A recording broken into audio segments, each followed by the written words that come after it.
Love stories.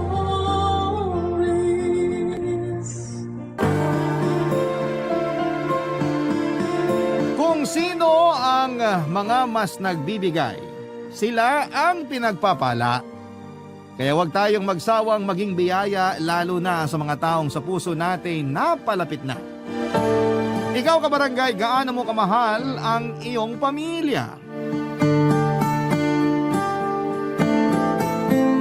Dear Papa Dudut, isang magandang araw po sa inyong lahat. Tawagin niyo na lamang po ako sa pangalang Errol.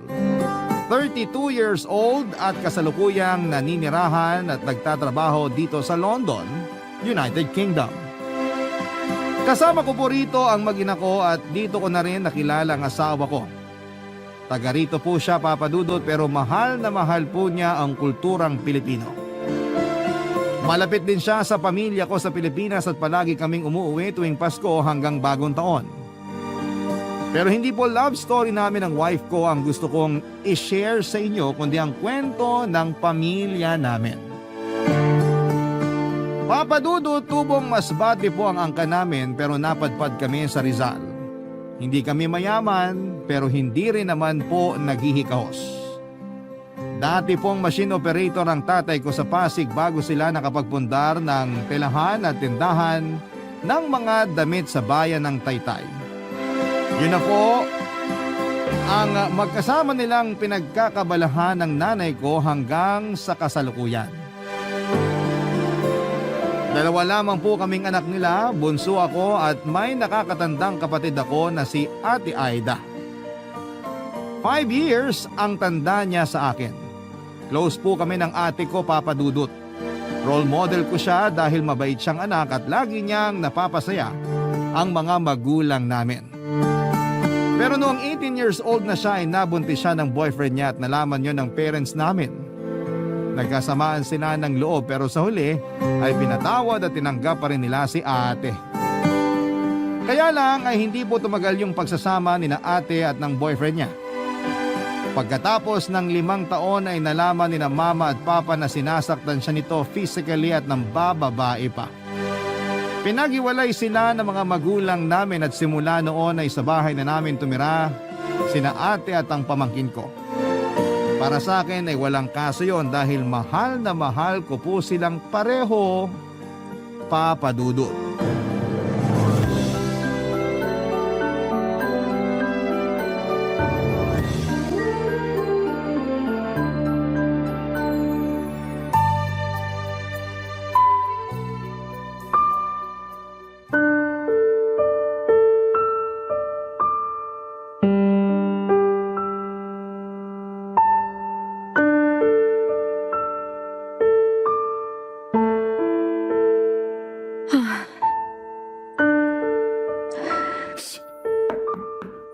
Sino yan? Ako to, ate. Sandali lang. Ate, umiiyak ka ba? Ha? Wala to. Shh, napuwing lang ako. Napuwing ka dyan. Ate, di mo ako maluloko. Halata namang umiiyak ka oh. Kahit kailan talaga wala akong maitatago sa'yo. Kilala kita. Magkapatid tayo. Anong problema? Wala naman. Oh, teka. May kailangan ka ba? Sabi kasi ni na mama at papa, hindi ka pa raw nagdi-dinner. Kararating ko lang galing school. May ginawa kasi kaming project.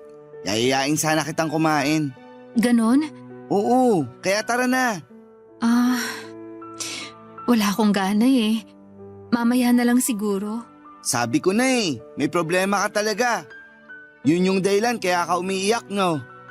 Oo. Pwede naman natin pag-usapan. Ikwento mo sa akin para gumaan yung nararamdaman mo, ate. Pero baka nagugutom ka na. Makakapaghintay naman yung sikmura ko. O sige, pasok ka muna. Sige. Upo ka na lang dyan sa kama. Iusog mo na lang yung mga damit na natupi ko na. Mga nilabhan ko yan kanina. Sige, ate.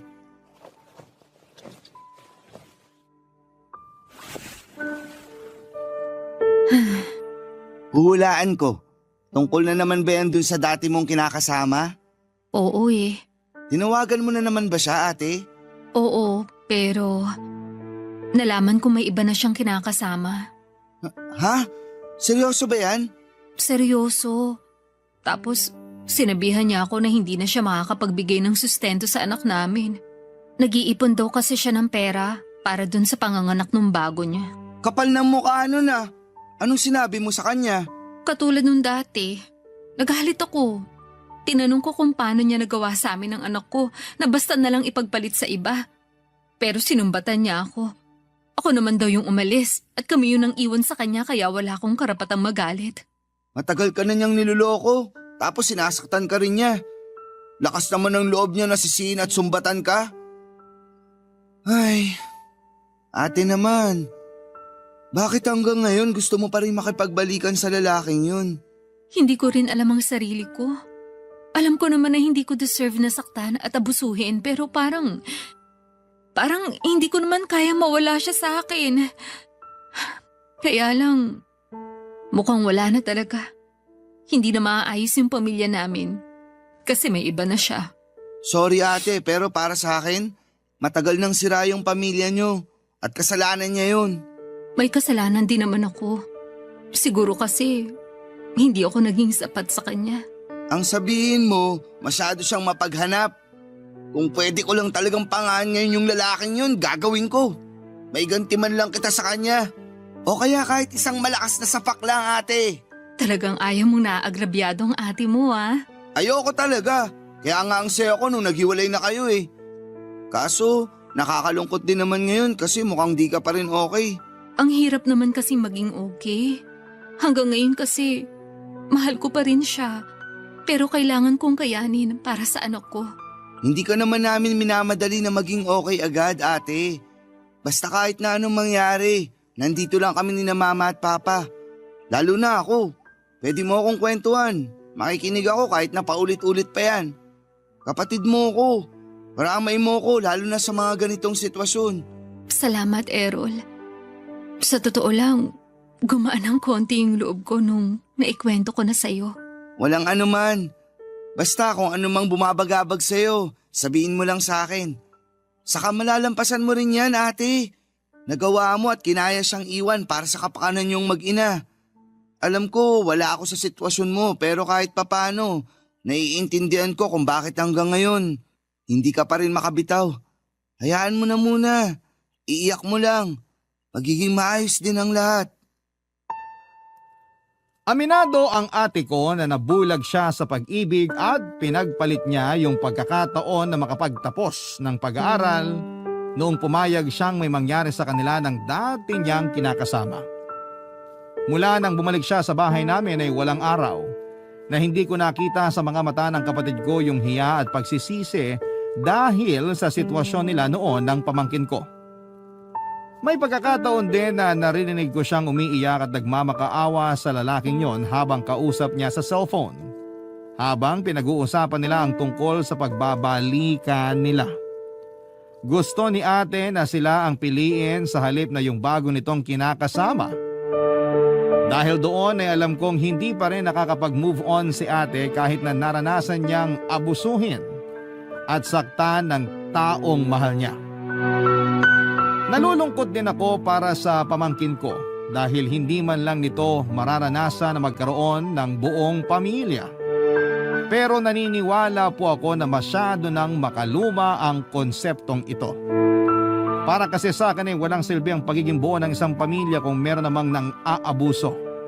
Hindi dapat ginagawang normal ang pagtitiis sa pang-aabuso sa loob mismo ng tahanan para lamang masabi na kompleto at buo ang isang pamilya.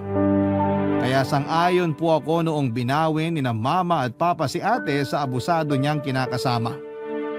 Galit na galit po ako sa lalaking yon, Papa Dudut. Hinding-hindi ko po siya mapapatawad sa ginawa niya sa kapatid ko at sa anak nila. Napapatanong nga ako sa sarili ko kung bakit may ganong klase ng mga tao. Yun bang nasa kanila na ang pamilya na pinapangarap ng iba pero nagagawa pa rin nilang ipagpalit. Alam ng parents ko na close kami ni Ate Aida, Papa Dudut, lalo na ni Mama. Kaya nga hindi na bago sa amin na minsan ay napag-uusapan namin yung sitwasyon ng kapatid ko, Papa Dudut.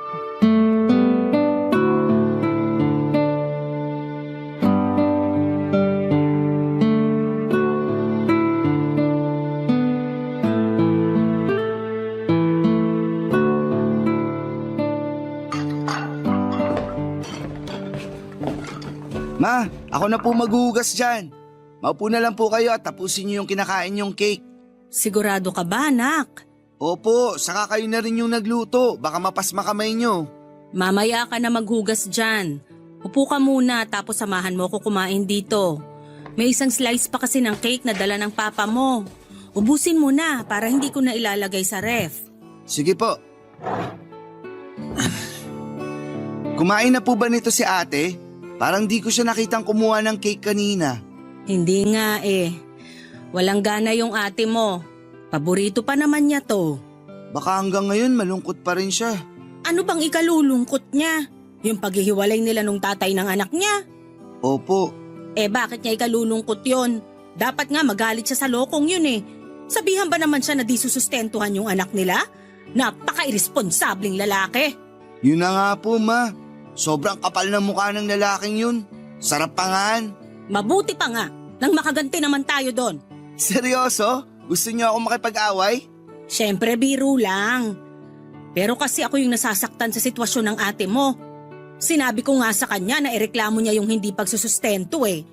Pero siya na rin ang may sabi na wag na lang gawin yon. Kaya naman daw niya buhayin yung anak nila. Ang lambot talaga ng puso ni ate pagdating sa lalaking yun. Ganun yata talaga kapag mahal mo, ma. Bakit niya mamahalin yung ganong klaseng lalaki? Hindi nga iniisip nung lalaking yun na magiging kinabukasan nilang mag-ina.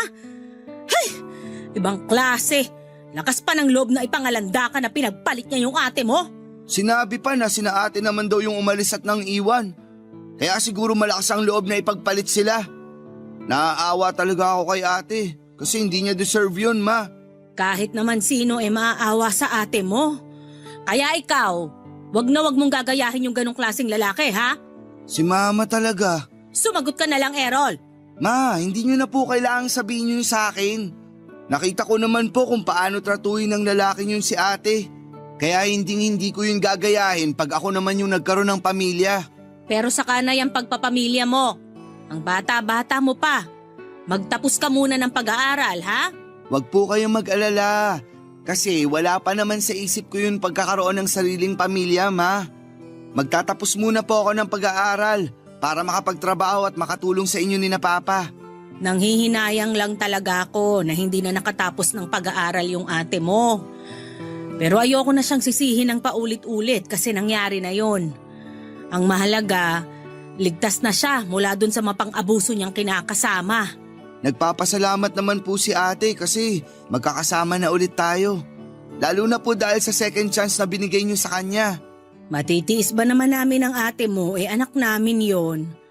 Walang magulang ang kayang tiisin ang mga anak. Tandaan mo yan. Pero sana lang tulungan ni Aida yung sarili niya. Huwag na niyang hangarin na makipagbalikan sa ama ng anak niya kung ayaw niyang tuluyang masira ang buhay nila ng anak niya.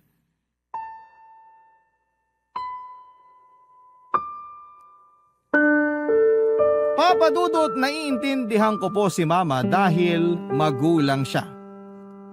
Nag-worry lamang siya sa anak niya kaya binawi niya si ate. Doon ko napagtanto na hindi lang pala ako yung nakakapansin na malungkot ang kapatid ko sa paghihiwalay nila ng dati niyang kinakasama. Pero pilit pong tinatago ni Ate Aida yung lungkot na yon para hindi naman makita. Nagpapasalamat siya sa mga magulang namin dahil sa kabila ng lahat ay nagkaayos pa rin sila at tinanggap pa rin siya sa bahay namin. Pero alam namin ni Mama na may kulang pa rin kay ate at hinding-hindi yon mapupunan ng pag-ibig na kaya naming ibigay sa kanya bilang pamilya. Sa kabila ng lahat ay umasa pa rin ako na may magandang mangyayari. Lagi ko pong pinapakita at pinaparamdam kay ate na gaganda rin ang takbo ng mga bagay-bagay.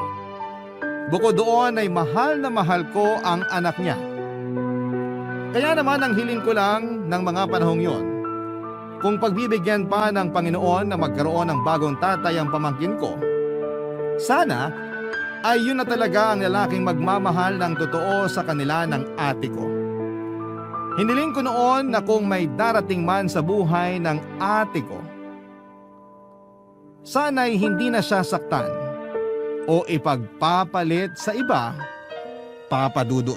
Barangay Love Stories. Barangay Love Stories. Noong mga panahon na nagtatrabaho si Papa sa pabrika sa Pasig bilang machine operator, pananahi naman ng shorts, sando at bestida ang pinagkakabalahan ni Mama. Wala ba kaming negosyo noon o pwesto sa Tiangge, Papa Dudut? Laging sinasabi ni ate na gusto niyang magkaroon ng negosyo para sa mga magulang namin kapag nakapagtapos na siya ng pag-aaral at nakapagtrabaho. Pero hindi na yun natupad noong nabuntis siya at nagkaanak. Kaya siguro sumama rin ang loob sa kanya ng mga magulang namin dahil hindi biro ang tuition na ginastos nila para sa pag-aaral ni ate noon sa kolehiyo na nabaliwala lang noong tumigil siya at nag-asawa ng maaga.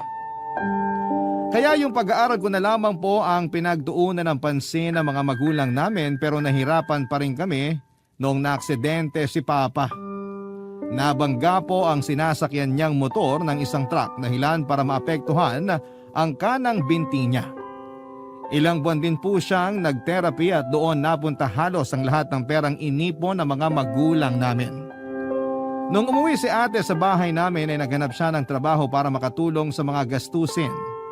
Si Mama nag-alaga sa anak niya at tumutulong din po ako kapag wala akong pasok sa eskwelahan.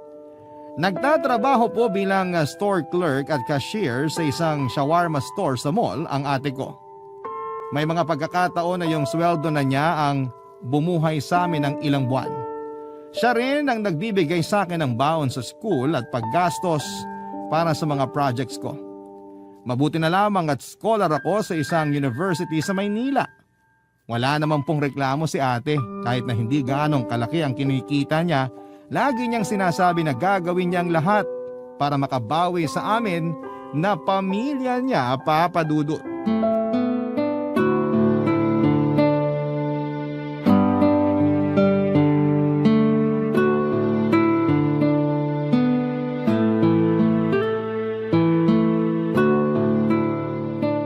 Errol, kunin mo na tong baon mo. Ha? Binigyan mo na ako, di ba? Oo, pero dagdag mo na lang doon kasi nabanggit mo nung nakaraan. Diba sabi mo may project kayo? Baka maubos allowance mo kung doon mo kukunin. Kaya sige na, kunin mo na to. Wag na, ate. Anong wag na? Pagkakasyahin ko na lang yung binigay mo. Nakakaiya na rin kasi. At bakit ka naman mahihiya sa akin, ate mo ko? Kaya tanggapin mo na yan. Alam ko naman yun, pero may pangangailangan ka rin. May pinagkakagastusan kayo ng anak mo. Malaking bagay na nga yung sa'yo galing yung allowance ko eh. Dapat lang napagkasyahin ko yun. Responsibilidad kita, Errol. Kaya hindi mo kailangan mahiya sa akin. Tsaka kahit papano naman, may naitatabi ako para sa amin ng anak ko. Ikaw na rin kasi nagbabayad ng mga bills natin dito sa bahay, ate. Tapos sagot mo na rin mga pagkain natin mula nung di na makapagtrabaho si Papa. Dapat siguro talaga ituloy ko na yung plano ko. Planong ano? Maghanap ng part-time job para makabawas na sa gastos mo yung allowance ko. Mag-working student ka? Oo, pwede naman yun kasi di naman mahigpit sa school namin. Pero kaya mo kaya? Si ate naman, syempre kakayanin. Ang ibig kong sabihin yung pagsasabayin mo yung pag-aaral at pagtatrabaho. Demanding ang kolehiyo. Diyan pa lang sa kurso mo, inaabot ka pa nga na madaling araw kakaaral. Baka kapag nag-part-time job ka, mahati yung atensyon mo sa pag-aaral mo at bumaba naman yung grades mo. Hindi ko pa rin naman pababayaan yung pag-aaral ko. Alam ko, pero minsan madali lang yung sabihin. Pero kapag nagtatrabaho ka na, may punto na mapapabayaan mo pa rin yun. Tingnan mo ko, hindi na nakagraduate kasi pinili ko mag-asawa. Akala ko kapag nanganak ako, makakabalik ako sa pag-aaral. Makakapagtapos ako tulad ng pangarap sa akin ni na Mama at Papa. Pero hindi ko na nagawa kasi sobrang nakakapagod maging nanay. Hanggang sa nawala na lang din ako ng gana. Wala namang imposible, ate. Hindi pa lang siguro ngayon yung tamang panahon para bumalik ka sa pag-aaral. Pero darating ka rin dun. Pero sa ngayon, hayaan mo na rin ako na tulungan kang mapagaan yung sitwasyon natin kahit papaano. Alam ko rin na gusto mo lang tumulong na mapagaan yung pamumuhay natin. Na-appreciate ko yon, pero maniwala ka. Ang laki na nang naitutulong mo sa akin kasi nandyan ka. Nakikinig ka sa mga kwento at kadramahan ko sa buhay. Si Mama, siya yung nag-aalaga sa anak ko kapag nasa trabaho ako. Ikaw rin, inaalagaan mo yung pamangkin mo, kaya mahal na mahal ka nung batang yun eh. Wala ngang bukang bibig kundi ikaw. Pamilya tayo, ate. At ang pamilya nagtutulungan, nagdadamayan. Kaya nga hayaan mo na lang muna ako na makatulong sa pamilya natin. Diyan ka na lang muna mag-focus sa pag-aaral mo. Pag nakatapos ka na, magtatrabaho ka rin naman. Huwag mo madaliin yung bagay na yun. Tsaka kayang-kaya ko pa naman eh. Kaya bilib talaga ako sa'yo, ate. Sus, bolero. Alam mo, sa lahat ng mga maling desisyon ko sa buhay, yung anak ko lang yung tama. Hinding-hindi ko pagsisisihan na dumating siya sa buhay ko at naging nanay niya ako. Kaya nga, araw-araw ako nagsusumikap sa trabaho para mabigyan siya ng magandang kinabukasan. Siya yung lakas ko, Errol. Pag nagkaanak ka na, mas maiintindihan mo yung pinanggagalingan ko.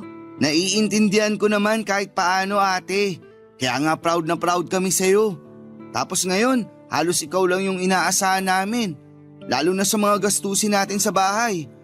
Pangako, babawi ako. Kapag nakagraduate ako at nakapaghanap ng trabaho, ako naman yung tutulong sa'yo at sa pamilya natin. Salamat ha. Kung wala kayo, baka nabaliw na ako. Walang anuman, ate. Mahal ka namin eh. At hindi ka namin kayang tiisin. Hindi ko lang alam yung gagawin ko nun kasi masyado akong nabulag sa pagmamahal ko sa maling tao. Malaki rin yung pagsisisi ko kasi sinuway ko nun sina mama at papa. Wala naman silang hinangad kundi mapabuti ako pero naging matigas ang ulo ko.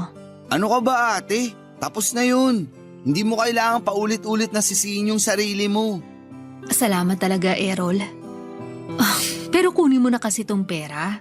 Sige ka, pag hindi mo to kinuha magtatampo ko. Pambihira naman oh. Nang guilt trip ka pa talaga. Sige na kasi.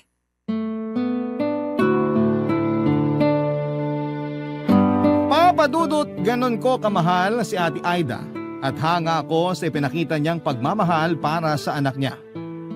Hindi ko po kasi may imagine yung hirap na pinagdadaanan niya lalo na at mag-isa lamang niyang tinataguyod ang pamangkin ko. Kaya naman gano'n na lamang kataas ang respeto ko sa kanya. Proud ako sa kanya at sa lahat ng mga solo parent. Wala po akong ibang hiling noon kundi ang ingatan at gabayan siya ng Panginoon. Hindi lang kasi anak niya ang inaalagaan niya kundi kami rin ni na mama at papa. Kaya naman nangako ako noon sa sarili ko na magsisikap akong makapagtapos ng pag-aaral para magbunga yung pagsasakripisyo ng kapatid ko.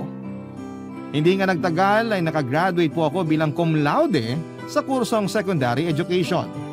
Nakapasa rin ako at nakakuha ng lisensya sa pagtuturo. Hanggang sa nakapagtrabaho ako sa isang pampublikong paaralan. Masaya po ako kasi natutulungan ko na po noon ang pamilya namin lalo na sa mga gastusin sa bahay. Hindi na rin po kasi nakabalik sa trabaho si Papa dahil sa kondisyon ng binti niya. Gumaling naman po siya pero hindi na niya kayang tumayo ng matagal tulad ng lagi niyang ginagawa noong nasa pabrika pa siya. Naging malaking dagok ang nangyaring yon para sa tatay namin pero hindi po namin pinaramdam sa kanya na pabigat siya sa amin. Kaya naman noong makaipon ako ng kaunting pampuhunan ay bumili ako ng isa pang makinang pantahi at mga tela para kay Papa. Tinuruan po siya ni Mama na manahi para mas madagdagan yung mga damit na shorts na binebenta nila. Nakakatuwa dahil kinahiligan naman yon ni tatay at naging bonding na rin nila yon ni Mama habang kumikita.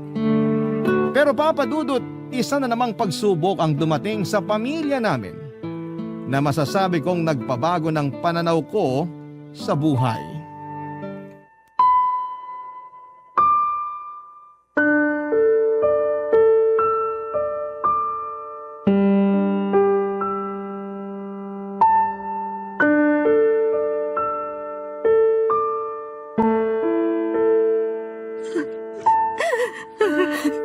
Ma, ayoko pa pang mamatay. Hindi ka pa mamamatay, Aida.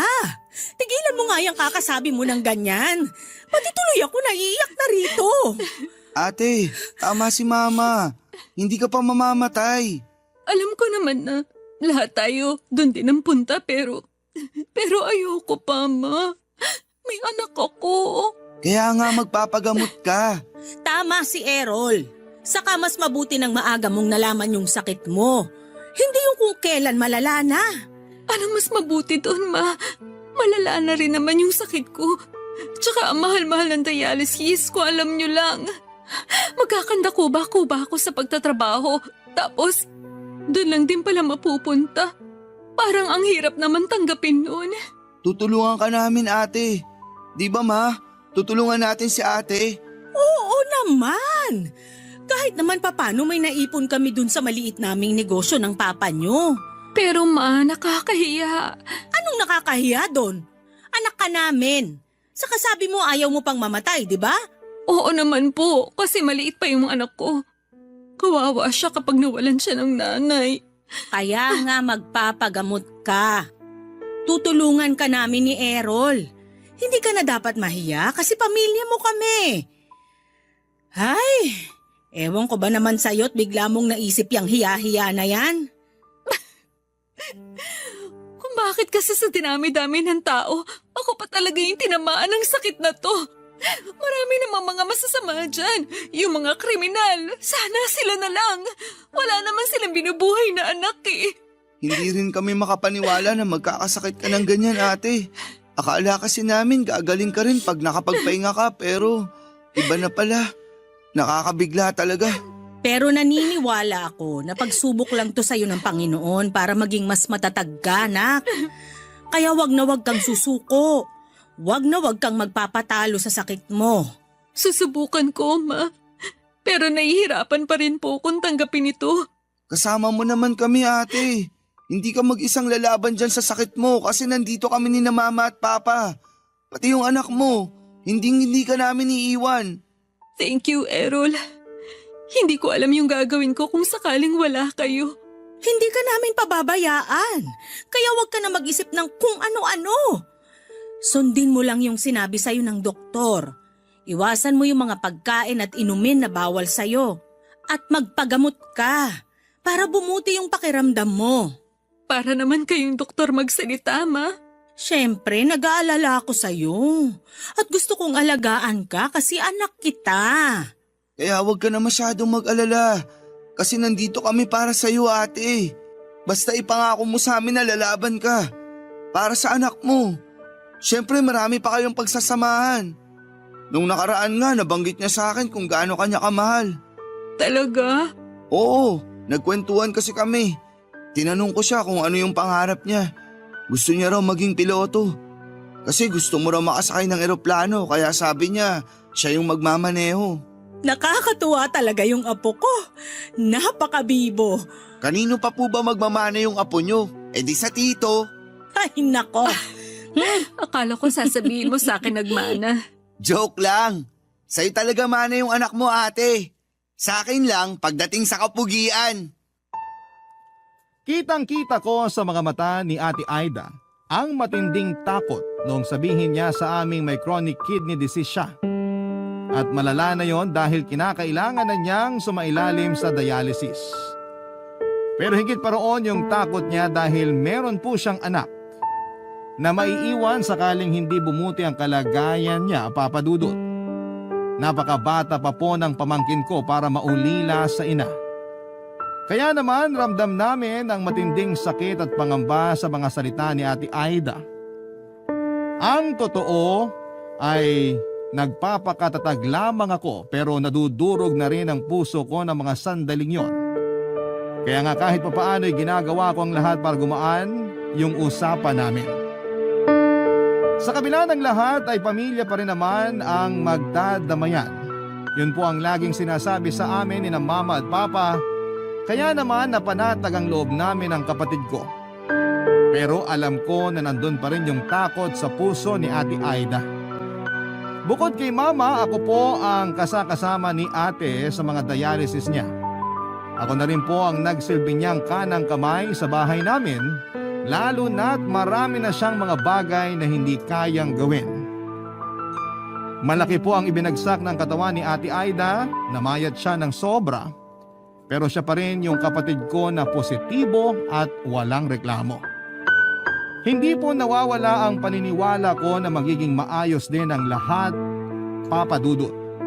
Hanggang sa nakapagdesisyon po ako na handa kong ibigay ang isa kong kidney sa kapatid ko para madugtungan pa ang buhay niya.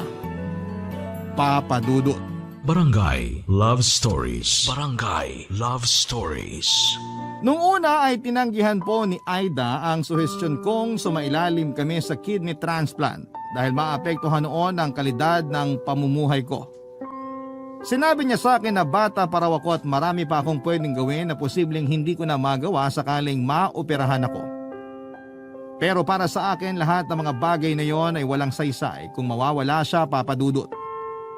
Mahal na mahal ko po ang kapatid ko at wala akong kayang hindi gawin para sa kanya. Kaya naman sa huli nakumbinsi ko po siya at ang mga magulang namin na i-donate kay ate ang isang kidney ko. Hindi ko na po i-detalye ang proseso pero naging successful naman po ang operasyon. Pero syempre under observation at strict monitoring pa rin po si ate Aida hanggang sa tuluyan nang nakapag-adjust ang katawan niya sa bagong kidney na meron siya. Ako naman ay sinunod ko lamang ang payo sa akin ng doktor. At hindi rin naman nagtagal ay nakapag-adjust na rin po ako. Nakabalik na rin ako sa pagtuturo at masasabi kong wala akong pinagsisihan sa naging desisyon ko, lalo na noong nakikita kong unti-unting bumabalik ang sigla ng pangangatawa ng ate ko, Papa Dudut. Laging sinasabi ng mga magulang namin na pareho kami ng kapatid ko na biyaya sa isa't isa. Kaya naman masayang masaya sila, Papa Dudut.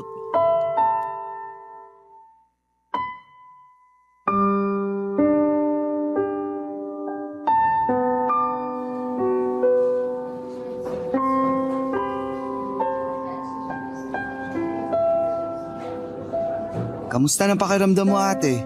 Mabuti. Pero masakit pa rin ang tahi ko. Nakatulog ka ba ng maayos? Oo. Ikaw? Oo naman, ate. Kanina ka pa ba gising? Oo, kanina pa. Tapos nagbabrowse lang ako sa Facebook habang natutulog ka. Ay, sabi pala ni mama, uwi lang daw siya sa bahay kasi isasama niya anak mo pagbalik niya rito. Gusto ka na raw makita. Sabado naman bukas kaya walang pasok. Gusto raw matulog dito. Mabuti nga, isang kwarto na lang tayo at may space pa naman dun sa upuan para sa mga bisita. Kaya nga eh. Ilang araw na rin tayo rito. Sana naman makalabas na tayo. Huwag kang magmadali. Dapat okay na talaga yung katawan natin bago tayo makalabas dito. Hindi mo ako masisisi.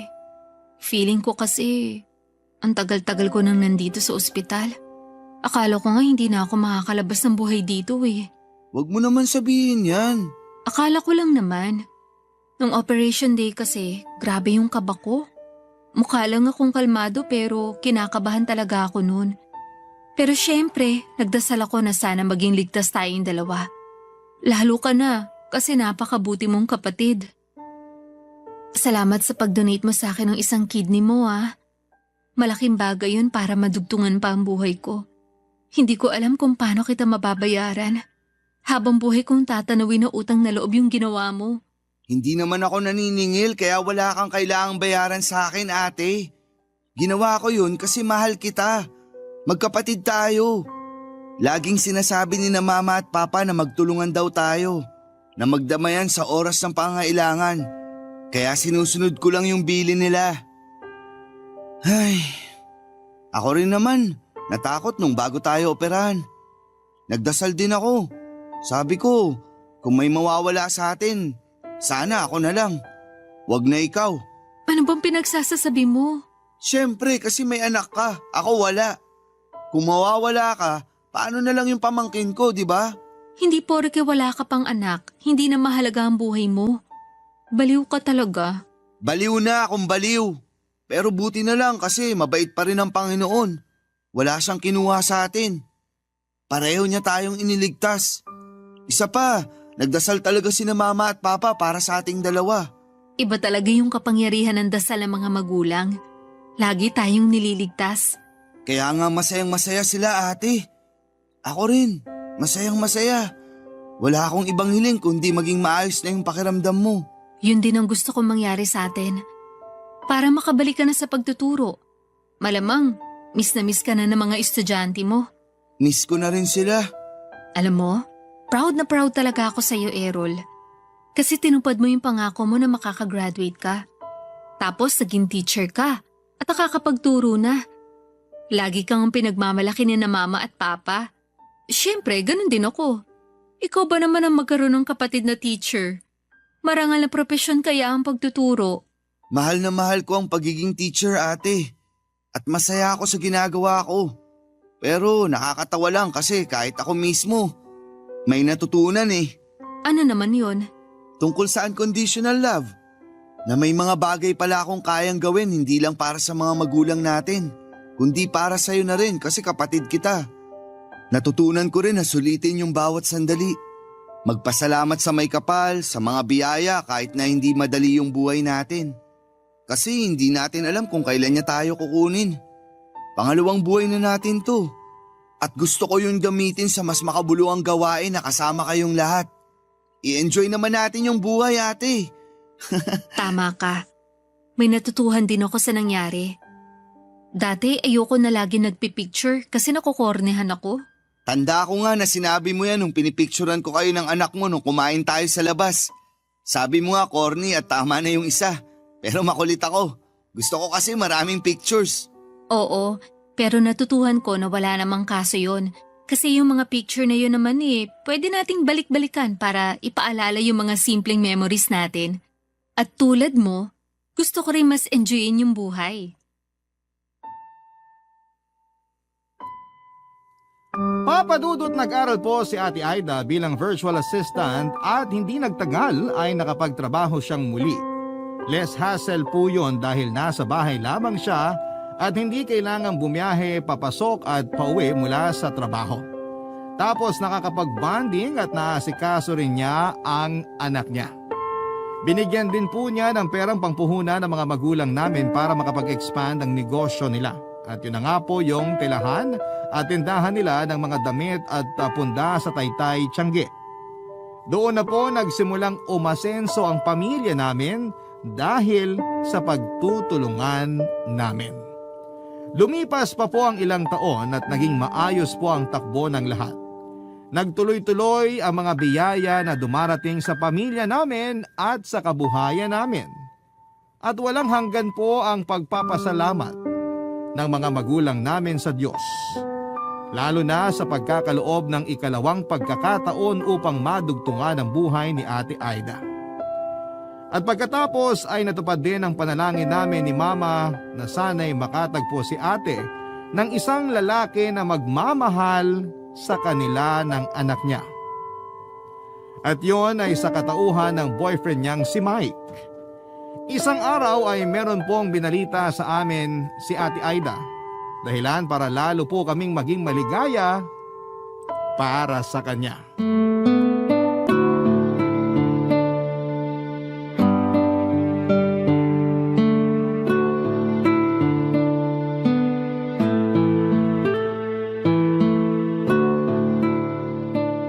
Ma, nasan po si Papa? Ay nako, yung papa niyong yon ang aga matulog. Malamang nandun na sa higaan, naghihilik na. Teka, bakit mo nga pala hinahanap ang papa mo? May sasabihin po sana ako sa inyo. Sa amin mo na lang sabihin, ate. Oo nga, pakikinig naman kami ni Errol. O sige. Paano kung sabihin ko mag-aasawa ulit ako? Papayag po ba kayo? Ha? Ibig sabihin, nag-propose na si Kuya Mike? Oo at hindi lang, Aida. May pasuspense ka pa eh. Pero sagutin niyo muna yung tanong ko. Malamang papayag kami. Nasa tamang edad ka na naman. Saka alam naming mabait at mapagmahal yung boyfriend mo. Ay, hindi ba, Errol? Opo. Ano na, ate? Nag-propose na ba si Kuya sa'yo? Tada! Oo. Tingnan niyo yung daliri ko. Ayan yung singsing oh. Tingin nga. Aba, oo nga. Tingnan mo yung singsing ng ate mo. Ang ganda, di ba? Oo nga, ma. Bagay na bagay kay ate. Pero kailan pa siya nag-propose? Kanina lang, dun sa date namin. Kaya pala tanong ng tanong sa akin tungkol sa kasal. Kung saan ko raw gustong ikasal. Kung sa simbahan, sa beach ba o garden wedding tulad ng mga artista? Hindi ka man lang ba nagtaka? Hindi.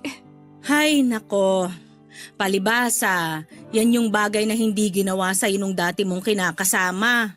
Kaya deserve na deserve mo yan, nak. Yung pakasalan. Thank you, Ma. Tama si Mama. Masaya kami para sa'yo kasi nahanap mo na yung lalaking magmamahal sa'yo at sa anak mo. Yun bang makakasama mo habang buhay? Kasi pakakasalan ka at may plano para sa future nyo. Oo nga po eh. Masayang-masaya po ako kasi dumating siya sa buhay ko. Hindi ko po akalain na mabibigyan pa ako ng second chance na magmahal ulit. Bonus pa yung kasal ko kaya excited na po ako. Excited na rin kami para sa'yo, nak. Siguradong matutuwa yung papa mo kapag nalaman na ikakasal na ang unika iha niya. Alam mo namang mahal na mahal ka nun. Siguradong iiyak yun pag nakita niyang nakasuot ka ng wedding gown. Sigurado po yan, Ma. Si Papa pa ba? Congratulations, Ate Aida! Congratulations, nak. Thank you, Ma. Thank you, Errol. Payakap nga po sa inyo. Naiiyak ako eh. Ay, bakit ka naman umiiyak? Wala lang po. Natutuwa lang. Payakap na po. Sige, yakap na. Errol, sumali ka rito. Sige na nga, kahit ang corny tingnan. Anong corny? Joke lang naman po, Ma. Ay, ang lalaki na ng mga anak ko. Parang kailan lang ang liliit nyo pa. Basta mga anak, proud na proud kami sa inyo ng papa nyo. At mahal na mahal namin kayo.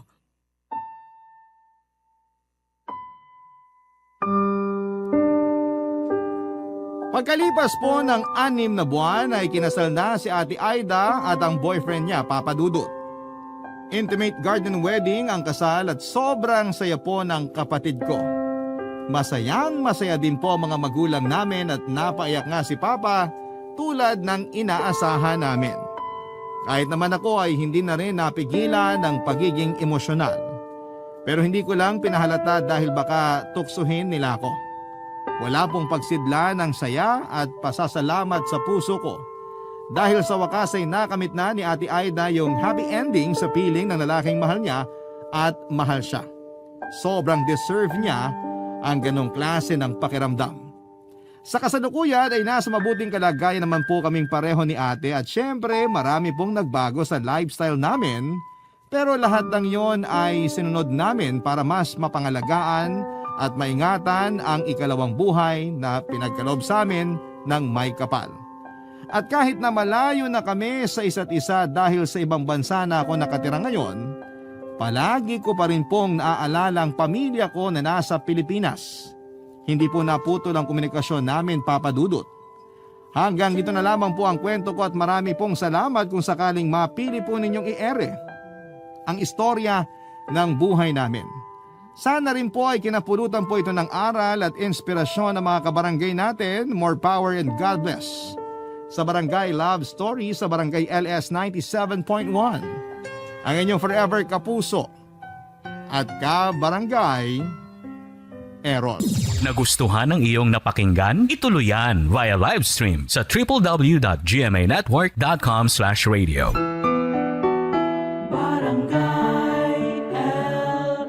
In Mega Manila 97.1. Forever.